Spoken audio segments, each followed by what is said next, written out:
सहनाववतु सहनो भुनक्तु सह वीर्यं करवावहै तेजस्विनावधीतमस्तु मा विद्विषावहै। ओम शांति शांति शांति। वैदिक जीवन पद्धति की इस कक्षा में आप सबका हार्दिक स्वागत है, अभिनंदन है। ब्रह्मचर्य के विषय में बहुत चर्चा की। आगे का जो क्रम हमारा रहेगा अपरिग्रह। अपरिग्रह जब हमारे जीवन में उतर जाता है तो हमको सारे संसार में किसी चीज का अभाव नहीं होता है, हर वस्तु हमको प्राप्त हो जाती है। परंतु जिसके जीवन में जो है संतोष नहीं है, जिसके जीवन में परिग्रह कूट कूट के भरा होता है, उसका जीवन कभी भी सुख शांति को प्राप्त नहीं होता है। हमेशा लालच में, द्वेष में, ईर्ष्या में और ऐसे नीरस जीवन को वो प्राप्त हो जाता है जिसमें वास्तव में मनुष्य का जो यह अस्तित्व है बड़ा दुखमय होता है। वो एक एक पल दुख में व्यतीत करता है, कष्ट में व्यतीत करता है। परंतु यदि अपरिग्रह उसके जीवन में घटित होता है तो एक क्षण के लिए भी उसको निराशा नहीं आती है। अपरिग्रह, क्योंकि यह यम हम पढ़ रहे थे, यम के विषय में तो अहिंसा, सत्य, अस्तेय, ब्रह्मचर्य और यह पांचवा जो यम है वो क्या है? अपरिग्रह है। और अपरिग्रह के विषय में बहुत ही स्पष्टता से ये कहा जाता है कि विषयों में उपार्जन, रक्षण, क्षय, संग, हिंसा, दोष देखकर विषय भोग की दृष्टि से उनका संग्रह न करना अपरिग्रह है। यदि हम संग्रहण करते हैं जो हमारे लिए कल्याणकारी, उतना तो हमको संग्रह करना ही पड़ेगा। परंतु जो हमसे जो है अतिरिक्त, हम जिसको अतिरिक्त ग्रहण करते हैं, दूसरों के अधिकार को मार करके यदि हम वस्तुओं का ज्यादा परिग्रह चारों तरफ से करते हैं, परिता ग्रहणम परिग्रह, और अपरिग्रह आ माने न माने नहीं, तो यहाँ नए तत्पुरुष से क्या हो जाएगा? जैसे न सत्य असत्य है तो ये न परिग्रह क्या हो जाएगा? न परिग्रह। तो ना का फिर नकार चला गया, क्या बचा? न लोपो नयः, ना का लोप हो गया और क्या बचा? आ बचा। तो ये आ इसमें जुड़ गया, अपरिग्रह। परितः, परि माने चारों तरफ से, परितः ग्रहणम, चारों तरफ से आने दो चीजों को, चारों तरफ से बस अपने लिए इकट्ठा करना। जो इकट्ठा करने का भाव है वो क्या कहलाता है? परिग्रह। जो भी व्यक्ति, वस्तु, स्थान के रूप में, विचारों के रूप में, आहार के रूप में यदि हमारा लालच, हमारी जो इच्छा है, जो तृष्णा है, वो तृष्णा कभी पूर्ति उसकी होती नहीं है। लेकिन लोग जहां से जो चीज मिलती है उसको उठा कर रख लेते, भले ही उसके काम की ना हो, उसके काम की ना हो। कुछ लोगों का ऐसा स्वभाव है, चलते फिरते भी कोई चीज पड़ी हो तो उसको उठा कर अपने पास रख लिया। परितः ग्रहणम, परिग्रह, और अपरितः जो अग्रहणम, जो ग्रहण नहीं करते हैं वो अपरिग्रह कहलाता है। तो और उसमें भी विषय भोग की दृष्टि से, क्योंकि वस्तुओं का भोग करते हैं तो वह परिग्रह जो है कहलाता है। लेकिन उसका संग्रह ना करना, सम्यक ग्रहणम, संग्रह, तो वह अपरिग्रह है। इसको इस प्रकार से भी कह सकते हैं कि हानिकारक अनावश्यक वस्तुओं और अभिमान आदि हानिकारक अनावश्यक अशुभ विचारों को त्याग देना। जो हमारे लिए आवश्यक वस्तुएं नहीं है, फिर भी हम उनको इतना इकट्ठा करने का प्रयास करते हैं कि ये भी रख लें, ये भी रख लें, तो वो परिग्रह कहलाएगा। हमको उसकी आवश्यकता नहीं है, किसी दूसरे को आवश्यकता उसकी है, तो उसको वह वस्तु देनी चाहिए। लेकिन जब उसको लालच में आकर के, किसी जो है मोह में आकर के हम वस्तुओं का, और अभिमान, ये भी एक प्रकार से अभिमान आदि हानिकारक जो विचार हैं, अनावश्यक अशुभ विचारों को त्याग देना, उनको अपने पास फटकने भी ना देना, ये अपरिग्रह कहलाता है। इतने लोग दिन भर केवल अनावश्यक उलझन कुछ ना कुछ सोचते रहते हैं, अनावश्यक विचार आते रहते हैं, जिससे हम सद्विचारों से भटक जाते हैं, शुभ संस्कारों से भटक जाते हैं। तो ये अपरिग्रह की जो श्रेणी है, यह हमारे आध्यात्मिक जीवन के लिए परम आवश्यक है। अधिकांश लोगों का समय ये जो हमारे लिए और न लोक के लिए न संसार के लिए लाभकारी चीजें नहीं है, परम उसी से वे जो है उसी को पकड़ करके जीना चाहते हैं। कुछ इधर उधर से उल्टी सीधी बातें सीख ली और उन्हीं को जो है दिन भर बोलते रहते हैं। तो ये अपरिग्रह है, उससे उनको कुछ उन्नति का मार्ग नहीं मिलेगा, अवनति ही मिलेगी। तो ये जो अनावश्यक विचार हैं, अशुभ विचार हैं, अशुभ दृश्यों का, अशुभ विचारों का, अशुभ शब्दों का, ये जो कुछ भी हमारे जीवन में अशुभ है, उनको तो भी जो ग्रहण करता है वो परिग्रह है। और उनका न ग्रहण करना, उनको अपने स्वभाव में न उतारना, ये क्या है? अपरिग्रह है। उनको त्याग देना। जो जो वस्तु और विचार ईश्वर प्राप्ति में बाधक है, उन सबका परित्याग, और जो जो वस्तु विचार ईश्वर प्राप्ति में साधन है, उनका ग्रहण करना अपरिग्रह है। बहुत मोटी सी ये परिभाषा बता दी कि ईश्वर के मार्ग में, अध्यात्म के मार्ग में, सुख शांति योग के मार्ग में, परोपकार परमार्थ सेवा के कार्य में, लोक कल्याण के कार्य में, जो जो भी वस्तुएं, जो जो भी विचार बाधक हैं, वो परिग्रह हैं।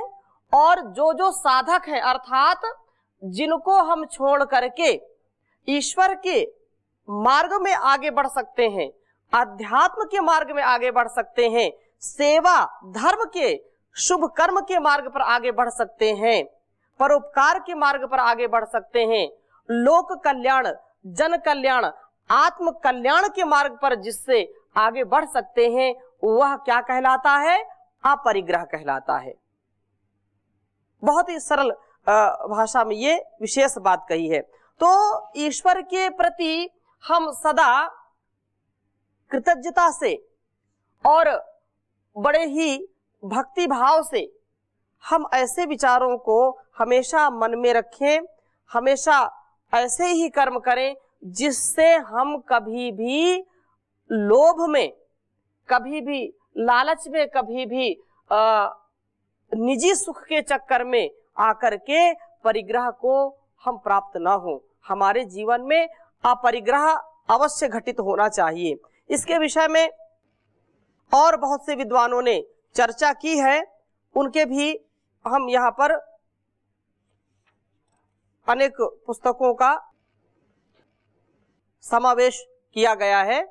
तो एक बात यह आती है कि अपरिग्रह स्थैर्य जन्म कथांता संबोधा, योग दर्शन में ही आगे आएगा कि जब योगी को अपरिग्रह की सिद्धि प्राप्त हो जाती है तो उसे अपने भूत और भावी जन्मों की जानकारी हो जाती है। एक प्रकार की सिद्धि है।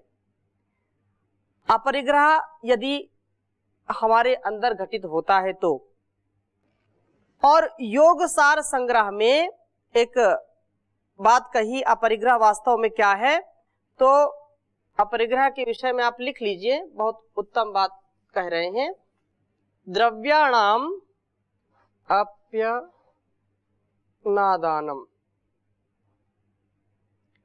आपद्यपि यथेच्छया। बहुत उत्तम बात कही। अपरिग्रह इत्युक्तस्तम, अपरिग्रह इत्युक्तस्तम प्रयत्नेन पालयेत। तो उच्चारण करेंगे, द्रव्याणाम अप्यनादानम आपद्यापि यथेच्छया अपरिग्रह इत्युक्तस्तम प्रयत्नेन पालयेत द्रव्याणाम अप्यादानम आपद्यापि यथेच्छया।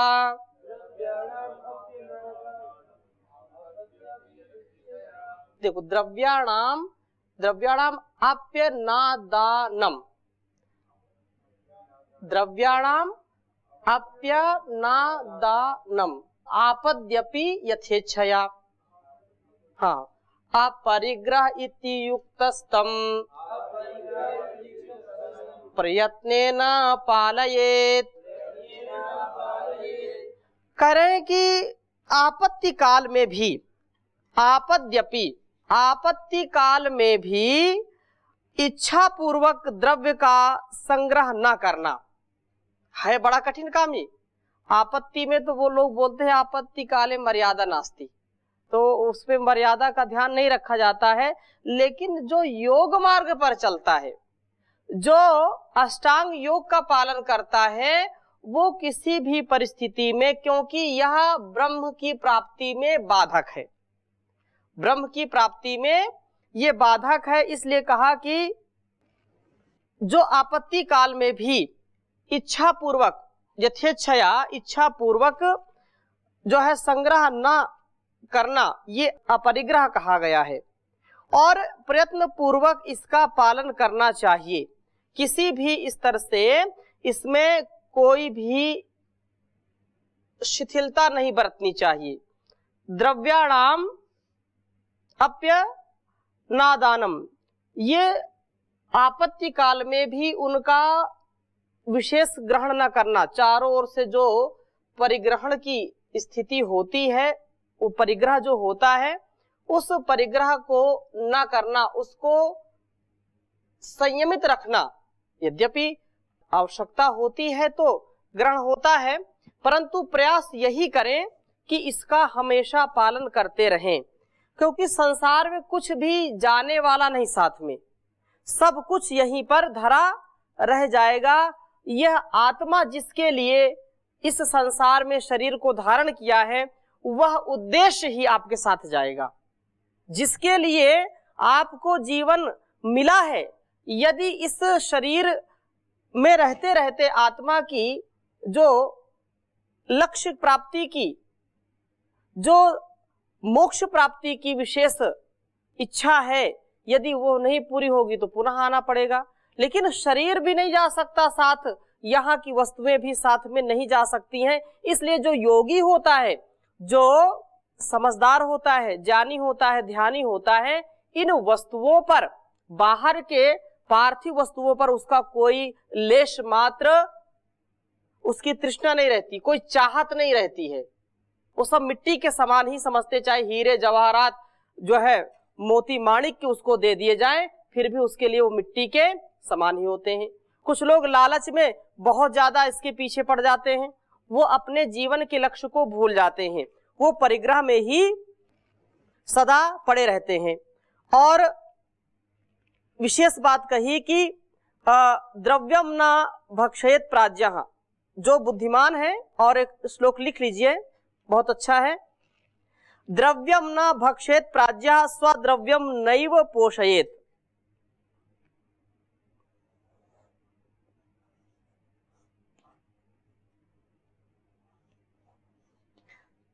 द्रव्यम न भक्षयेत प्राज्ञः,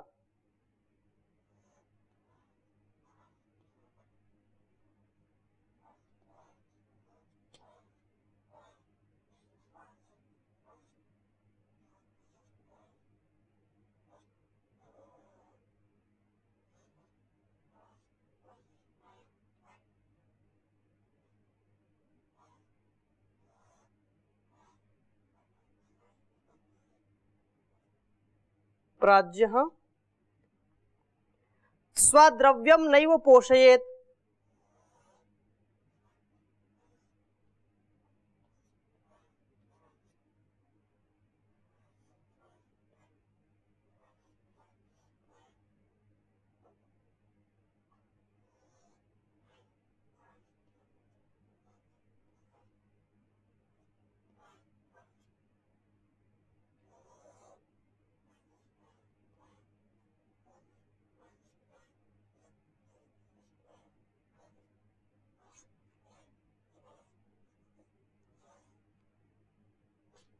स्वद्रव्यम नैव पोषयेत्।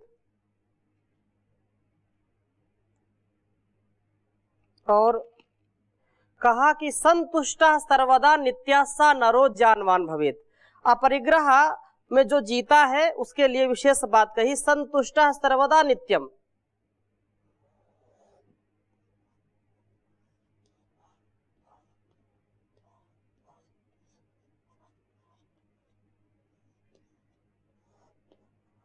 संतुष्टः सर्वदा नित्यम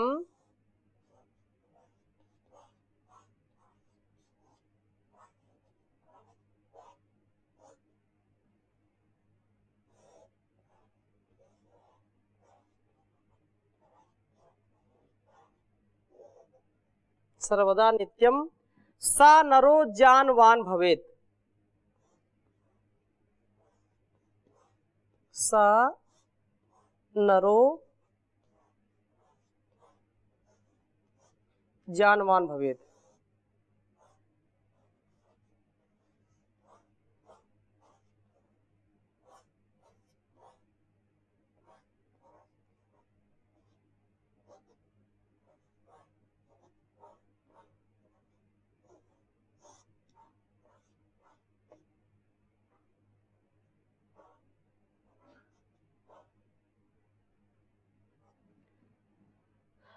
द्रव्यम न भक्षयेत् प्राज्ञः स्वाद्रव्यम नैव पोषयेत्। संतुष्टः सर्वदा नित्यम सा नरो ज्ञानवान भवेत्। द्रव्यम न भक्षयेत् प्राज्ञः स्वाद्रव्यम नैव पोषयेत्। संतुष्टः सर्वदा नित्यम सा नरो ज्ञानवान भवेत्। तो कह रहे हैं कि द्रव्यम न भक्षयेत् प्राज्ञः, जो पराये द्रव्य का भक्षण नहीं करता। भक्षण मतलब किसी के अधिकार को या किसी के वस्तु को मार नहीं जाता, अर्थात बेईमानी नहीं करता। जो ईमानदारी से अपने अधिकार पूर्वक जो वस्तुओं का ग्रहण करता है। द्रव्यम न भक्षेत प्राज्ञः, जो पुरुष जो ज्ञानवान है वह किसी के भी वस्तु का हरण ना करे, किसी की भी वस्तु को दबाए नहीं, किसी के भी वस्तु का संग्रहण ना करे। अनधिकार रूप से किसी के भी द्रव्य जो वस्तु है ना भक्षेत, अर्थात उसको हड़पे नहीं। इसने मेरा इतना धन खा लिया, धन खाने की चीज नहीं है। एक लोक में व्यवहार चलता है कि ये तो ऐसा कर दिया, लोक में वैसे व्यवहार को हम समझ भी लेते हैं। अब इसमें खाने वाली भी बात आ सकती है। भाई किसी के रसगुल्ले रखे हैं, अधिकार नहीं है उसका, अपने तो रसगुल्ले खा ही गया और दूसरे के भी रखे उसको भी खा लिया। तो ये क्या है? यह उसके साधना में बाधक है, यह उसकी ईमानदारी में, उसकी जो है सदजान पूर्वक जो उसका जान उसका काम कर रहा है, उसका जो अस्तित्व है उसके लिए वह घातक है। तो द्रव्यम न भक्षेत प्राज्ञः स्वद्रव्यम नैव पोषयेत्, और जो है अपने द्रव्य का संग्रह न करे तथा सदैव संतुष्ट रहे। अपने द्रव्य का भी संग्रह ना करे, बहुत बड़ी बात है। संग्रह का मतलब यह है कि अनावश्यक वस्तुओं का संग्रह। अब ये जो गृहस्थी में लोग हैं उनको तो संग्रह करना पड़ता है, वो नहीं करेंगे तो परिवार नहीं चलेगा। गृहस्थी में वो कहते ही है कि सब कुछ जो भी घर में आता सब समा जाता है, इसलिए उसको गृहस्थी बोलते हैं। और वह परिवार, वह दाम्पत्य जीवन, वह गृहस्थी सदा कुछ ना कुछ चीजें घटी रहती हैं, कुछ ना कुछ चीजें हमको लगती ही रहती हैं। तो गृहस्थी में तो लगता ही है, लेकिन यदि साधना की दृष्टि से हम इसको देखें, यदि अध्यात्म की दृष्टि से देखें, तो नितांत जो आवश्यक हैं उनका संग्रह नहीं करना। जैसे वस्तुओं के विषय में, वस्त्रों के विषय में बहुत ऐसे लोग होते हैं कि किसी को जो है वस्त्र पहनने को नहीं मिलता, नंगे नंगे टहलते हैं। हाँ, फटी सी दुपट्टी जो है वस्त्रों को रखते हैं, 2-2 3-3 परत लगा के पहनते हैं, क्योंकि उसमें इतना जीर्ण शीर्ण हो जाता है। और कोई ऐसे हैं कि दिन में 10 बार कपड़े बदलते हैं, जितने बार जो है कहीं निकलते हैं घर के बाहर उतने बार जो है कपड़ा बदलते हैं। तो ये जो संग्रहण की स्थिति है, ये उनको सन्मार्ग की ओर नहीं ले जाती है। यह आध्यात्म मार्ग का जो रास्ता है, इसमें त्याग, तपस्या और ये जो बात कही कि नैव पोषेत, उनका पोषण ना करे। जो योगी है, ध्यानी है, ज्ञानी है, उसके पास वस्तुएं हैं तो वो दूसरों के लिए दे दे। अतिरिक्त जो है, सब कुछ तो नहीं दे सकता है, रहे तो जीवन नहीं चलेगा, लेकिन जो अतिरिक्त वस्तुएं हैं, किसी के काम में आने वाली वस्तुएं हैं, तो उनका संग्रहण बिना मतलब में कभी नहीं करना चाहिए। फिर कोई ये कह सकता है कि वस्तु रखी है, पता नहीं कब का आवश्यकता पड़ जाए। जब आवश्यकता पड़ेगी तो देखा जाएगा। ईश्वर की व्यवस्था में हमको पूरा विश्वास रखना चाहिए। तो द्रव्यम न भक्षेत प्राज्ञः स्वद्रव्यम नैव पोषयेत संतुष्टः सर्वदा नित्यम सा नरो ज्ञानवान भवेत। और द्रव्य का अपने संग्रह न करें, सदा जो है संतुष्ट रहे, वह पुरुष ज्ञानवान होता है, वह प्राज्ञ होता है, जो हर प्रकार की चीजों का ज्ञान रखता है, हर प्रकार के उत्तमता का जो धारण करने वाला है, वह प्राज्ञ इन चीजों पर जो है ध्यान न दे करके सदा सर्वदा उन्नति के मार्ग पर चलता रहता है। लोग जब छोटी छोटी बातों पर ये मेरा है, ये मेरा है, तो वह जो है परिग्रह की स्थिति में होता है। अयम निजः परो वेत्ति गणना लघुचेत शाम उदार चरिता नाम तु वसुधैव कुटुंबकम। ये मेरा, ये तेरा, ये ऐसी चेतना है, ये निम्न लोगों की होती है, जो है अल्पज्ञ हैं, जिनको अधिक ज्ञान नहीं है, वे लोग मेरा तेरा करते हैं। बल्कि वे लोग जो उत्तम जीवन को जीने वाले होते हैं, उनके लिए तो समस्त वसुधा ही क्या है? कुटुंब है, वह परिवार है। वसुधैव कुटुंबकम, ये सारी वसुधा ही उनका परिवार है, उनका धारण और पोषण करने वाला होता है। इसलिए यह विशेष बात कही जा रही है कि द्रव्यम ना भक्षेत प्राज्ञः स्वद्रव्यम नैव पोषयेत।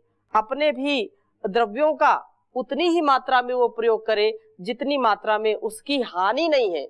ईश्वर के पथ में जो बाधक नहीं है, जो परोपकार में बाधक नहीं है, वही व्यक्ति साधक हो सकता है, वही व्यक्ति सबके कल्याण की बात कर सकता है। और जो जिसके मन में ये है कि राम राम जपना पराया माल अपना, हाँ, ये ऐसी स्थिति है, वो कभी भी कल्याण को प्राप्त नहीं हो सकता है, परिग्रह को कभी छोड़ नहीं सकता है। और जब परिग्रह जब तक उसके जीवन में रहेगा, तब तक कई ऐसे आप देखो घटनाएं कि जो है लोग बस लेते रहते हैं। कई लोग खाने पीने के सामान दे जाते हैं, खाने पीने के सामान वो स्वयं नहीं खाएगा और न दूसरों को खिलाएगा। कुछ दिन बाद सड़ जाएगी चीज, जब उसको निकाल के बाहर देखेगा तो फिर बांटेगा। ऐसे बहुत उदाहरण देखने को आपको मिलेंगे कि वस्तु का स्वयं प्रयोग नहीं करता। अब पुस्तक को देख लो, पुस्तक बहुत अच्छी है, यदि किसी से वो कहता ये पुस्तक अच्छी है, हमको दे दो पढ़ने के लिए, हम आपको वापस कर देंगे। अब वो चाहता है कि पुस्तक मेरे पास ही रहे, उसको देना नहीं चाहता है। ये भी जो है परिग्रह है, ये हमारे आध्यात्मिक जीवन में बाधक है। चाहे अच्छी चीजें हो, चाहे बुरी चीजें हो। इसीलिए यहाँ जो बात कही, प्राज्ञा न भक्षयेत द्रव्यम और स्वद्रव्यम न पोषयेत। अपने भी यदि आपके अंदर ज्ञान घटित हो गया है, ज्ञान आपका परिष्कृत हो गया है, तो जो पुस्तकें हैं, जो जिस साधन से आप बढ़ गए हैं, उस साधन को संग्रहण करके न रखें, बल्कि उसको दूसरों के कल्याण के लिए सदा देते रहना चाहिए। ये उदात्त भावना होनी चाहिए। जिन वस्तुओं का, जिन स्थानों का, या जिस भी कई ऐसे जानी भी होते हैं कि नहीं, ये तो मेरी बहुत पुरानी कुर्सी है, इसको मैं कभी किसी को दे नहीं सकता। ये मेरा बहुत पुराना पेन है, इसको मैं किसी को दे नहीं सकता। ये मेरी बहुत पुरानी पुस्तक है, मैं इसको किसी को दे नहीं सकता। अरे जिस पुस्तक को, जिस वस्तु को प्रयोग करके आपने एक उच्च स्थान प्राप्त कर लिया है, तो उसको दूसरों के कल्याण के लिए भी देने में कोई बुराई नहीं होनी चाहिए।